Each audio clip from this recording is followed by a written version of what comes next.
Исәнмесез, эфирда яңалыклар чыгарылышы, студияда Лилия Гатина, алга таба кайбер темалар турында.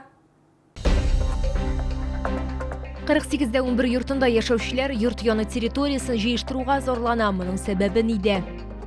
Чаллылар яр буе паркындагы урман күлендәге үрдәкләр өчен борчыла. Ни өчен? 48-дә 11 йортында яшәүчеләр проблеманы хәл итүгә өметләнә. Алар йорт яны территориясын җыештыруга зарланалар. Шулай ук ремонт үткәрүне дә сорыйлар. Урынга Резида Шаймарданова чыкты. Наш дом, наш двор, наш дом – это самое грязное место. Наталья Угарова сүзләренчә ишек алды җыештыручыны соңгы тапкыр ул май аенда күргән. Җәй буе йорт тирәсен беркем дә тулысынча җыештырмады ди Чаллылы. Подъездларда да пычрак. Шутлар вакытында килә, ә хезмәтләр тиешле рәвештә күрсәтелми ди ул. Уборка не производится изредка. Вот слегка тут подметут. Вот, например, в 10-м подъезде нет уборщицы очень давно. Не мыты полы ни здесь, ни в этом подъезде. Очень грязно. Лифт в 10-м подъезде не мытый уже второй год. Әмма 48-дә 11 йортында яшәүчеләр җыештыру белән генә түгел, шуп камералары баскычларының торышы белән дә канәгать түгел. Алар идарәче компаниянең әлеге проблемаларга игътибар итүен сорыйлар. Менә 22 ел торам да бит. Хоть бы бер тапкыр килеп ремонт ясадылар. Бездән көләләр, просто-напросто көләләр генә. Алар хи-хи, ха-ха-ха и все. Шуның белән бетте. Безнең придомовой менә бу дворны бер вакытта да җыштырмыйлар. Менә майда дворник китте, и Магдиев килгән вакытта җыштырганнар, и бүтән җыштырмыйлар.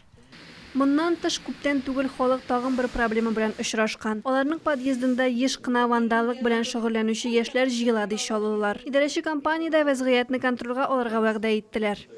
Проблему с вандалами мы решить не можем. Мы просто оградим вот это место, где они собираются, где они ночами проводят время, оградим, чтобы они туда не попали, вандалы. ППР сделаем.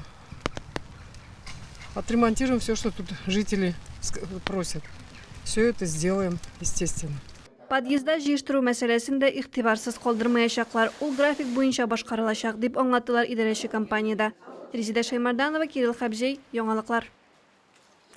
Юлгалар боз белән капланмаган әле, ләкин синоптиклар температураның түбәнәюе турында кисәтүләрен дәвам итә. Чаллылар яр буе паркындагы урман күлендәге үрдәкләр өчен борчыла. Ни өчен алар китмәгән һәм алар анда калсалар, кышны чыгар өчен ничек ярдәм итәргә? Проблеманы безнең тикшерү төркеме тикшерде. Хәзер урман күлендә үрдәкләр алай күп түгел. Җәй көне алар бөтен гаиләләре белән йөзгән. Хәзер исә 5-кә якын үрдәк калган һәм аларның берсенең канаты җәрәхәтләнгән, ди Чаллылар. Су юка боз белән каплана башлады инде. Шәһәр халкы борчыла. Озакламый үрдәкләргә йөзәр урын калмаячак. Чаллылар аларны ашатыр өчен күлгә килә. Тут люди ходят, подкармливают, даже вот это вот. Постоянно. Тут и бобры жили, кормили их. Бобров не стало, андатры только немножко есть. Обеспокоены? Я думаю, что нет. Надо обращаться в какую-то службу. Мне кажется, у них крылья повреждены. Потому что все утки уже улетели. От них же есть где пляж. Там же живут они зимой. Вот туда. Вчера тут одна только была утка, сегодня уже несколько вон. Они здесь не смогут пережить, потому что это озеро замерзает полностью. Они же переходят, я знаю, что на Каме, где не замерзающая там площадка есть, они там зимуют, некоторые несколько штук.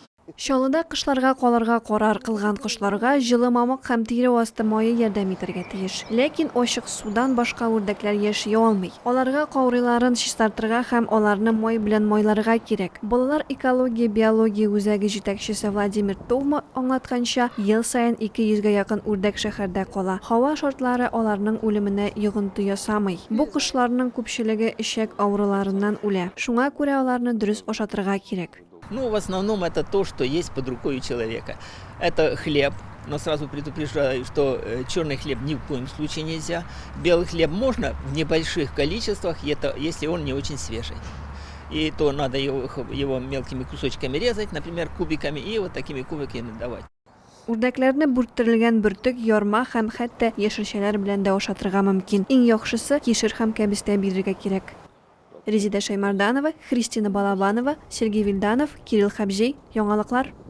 Чалалар 24 меңгә якын агач һәм куак утыртты. Бу хакта эшлекле дүшәмбе вакытында башкарма комитет җитәкчесе беренче урынбасары Илья Зуев хәбәр итте. Шул ук вакытта эш дәвам итәчәк. Толырак Резида Шаймарданова материалында. Чаллыда планлаштырылганга караганда 1000-гә күбрәк агач һәм куак утыртканнар. Әгәр алар барысы да үссә, алар 24 меңгә диярлек артачак. Башкарма комитет җитәкчесе беренче урынбасары Илья Зуев билгеләп үткәнчә, һава торышы да эшләрне алып барырга мөмкинлек бирә. 5 ноября провели посадку деревьев вдоль автомобильной дороги и моста по улице Гостева с участием мэра города Эмиля Барыча Магдеева, депутатами городского совета, сотрудниками исполнительного комитета, с предприятием-подрядчиком, которое проводило строительство моста и ремонт дороги РБР-16. Барлыгы 180 груш агачы һәм 102 пирамидаль тирәк утыртылды. Шәһәр мэры Наил Мәгдиев бу эшне дәвам итәргә кирәк дип өстәде. В субботу в 7 часов утра, это как раз наш день, город пусть спит, отдыхает после трудовой недели. Но у нас рабочая суббота всегда, традиционно, поэтому у нас, я думаю, есть еще достаточно много территорий, которые мы можем озеленить, внести свой практический вклад. Шәһәр башлыгы билгеләп үткәнчә, агач һәм куакларны утырту суыклар башланганчы дәвам итәчәк. Ә кышны моның белән махсуслаштырылган оешма хезмәткәрләре шөгыльләнәчәк. Резида Шаймарданова, Сергей Вильданов, Кирилл Хабжей. Яңалыклар. Бу сезгә җиткерәсе соңгы мәгълүматыбыз иде. Мин Лилия Гатин сезнең белән сау булашам. Игътибарыгыз өчен зур рәхмәт.